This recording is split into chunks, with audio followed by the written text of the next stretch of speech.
Found the phone on a completely ordinary Tuesday. There was no fight, no suspicious behavior, no dramatic music playing in the background of my life. It was just another quiet evening in our apartment in Los Angeles. Daniel had come home from work, kissed me on the forehead, changed into gym clothes, and said he'd be back in an hour. Same routine as always. After dinner, I started cleaning up. His gym bag was sitting on the kitchen counter, which was strange because he's extremely organized, almost obsessively organized. He lines up his shoes. He folds his receipts. He even arranges the spice rack, alphabetically. So seeing the bag there felt off. I picked it up to move it, and I felt something heavy in one of the side pockets. It wasn't shaped like a water bottle. It was rectangular. I unzipped it. It was a phone. For a second, I thought maybe it was an old one, something he hadn't recycled yet. But when I pressed the side button, the screen lit up instantly. There was a message waiting. I think she's starting to notice. I remember just standing there, reading it again and again. She's starting to notice. Notice what? Hi. My name is Erica Adams. I'm 34 years old. I live in Los Angeles, California. I've been married for 6 years.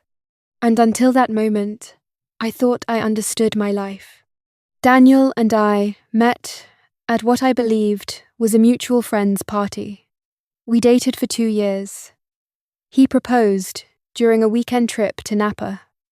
It was simple, sweet, normal. We don't have kids yet. We both work. We argue about dishes and what show to watch. Nothing dramatic. That's why this doesn't make sense. When I unlocked the phone, yes, I knew his passcode. I expected to find evidence of another woman. There wasn't one. Instead, there were message threads between him and 2 unknown numbers. They weren't romantic. They were about me. She's been more stable lately. Still minor inconsistencies in memory. Continue observation. Observation. That word made my stomach drop. I didn't confront him that night. I needed to think. The next morning, I watched him differently. He made coffee, asked about my schedule, smiled the same way he always does. But suddenly, small moments from our past started replaying in my head. The way he would gently question my memories. Are you sure that's how that happened? You told that story a little differently before. I used to laugh it off. I thought he was teasing me. Now, it felt like something else. Later that afternoon, I started searching through our apartment. Not dramatically, just carefully. That's when I found the folder. It was in our filing cabinet, between tax documents and insurance forms. My name was printed neatly on the tab. Inside were medical records, psychiatric evaluations. 4 years old.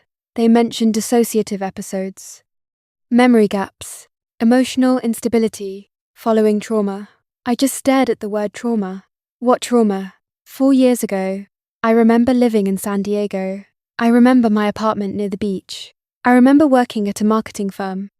I remember coworkers, restaurants, sunsets. But when I tried to focus on exact dates, exact months, it felt blurry, like trying to hold on to fog. That night, I placed the second phone on the kitchen table and waited for him to come home. When he walked in, I didn't yell. I just asked him to sit down. I slid the phone toward him. He didn't look shocked. He didn't look angry. He looked prepared.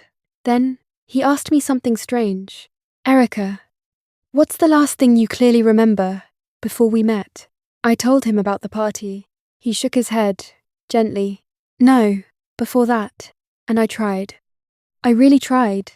But there was a gap, a stretch of time that felt incomplete. He told me I had suffered a severe psychological breakdown after something traumatic happened. He said I voluntarily entered treatment in Los Angeles. He said he was part of the clinical team assigned to monitor my recovery. Monitor. I felt like I couldn't breathe. He said when my treatment ended, I insisted on keeping him in my life because I felt safe with him. He said our relationship developed naturally. He said our marriage is real.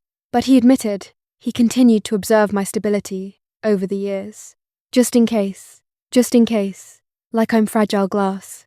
I told him. He was manipulating me. He calmly described events I don't remember.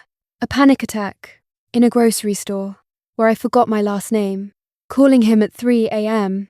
because I didn't recognize my own reflection.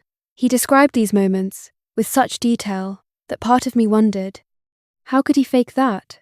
The next morning, I drove to the clinic listed in the paperwork. I didn't tell him. I just walked in. The receptionist looked up and smiled. "Hi, Erica. It's good to see you again." My entire body went cold. I asked her if I had been treated there. She nodded. For quite some time, I asked if I admitted myself. She said yes. Voluntarily, I walked out before I started crying in front of strangers. I sat in my car, trying to understand what was happening. Either my husband has orchestrated the most elaborate psychological manipulation I've ever heard of, or I truly lost pieces of my life. Since then, I've started noticing more things. Sometimes, he watches me when I'm telling a story, not in a loving way, in a focused way, like he's measuring something. Sometimes he asks me what day it is, randomly. Sometimes, he'll ask me to describe a memory, in detail. If I hesitate even slightly, I see something shift in his expression, concern, or calculation. I've started testing him. I'll intentionally change small details in a story. He gently corrects me every time, like he's keeping records.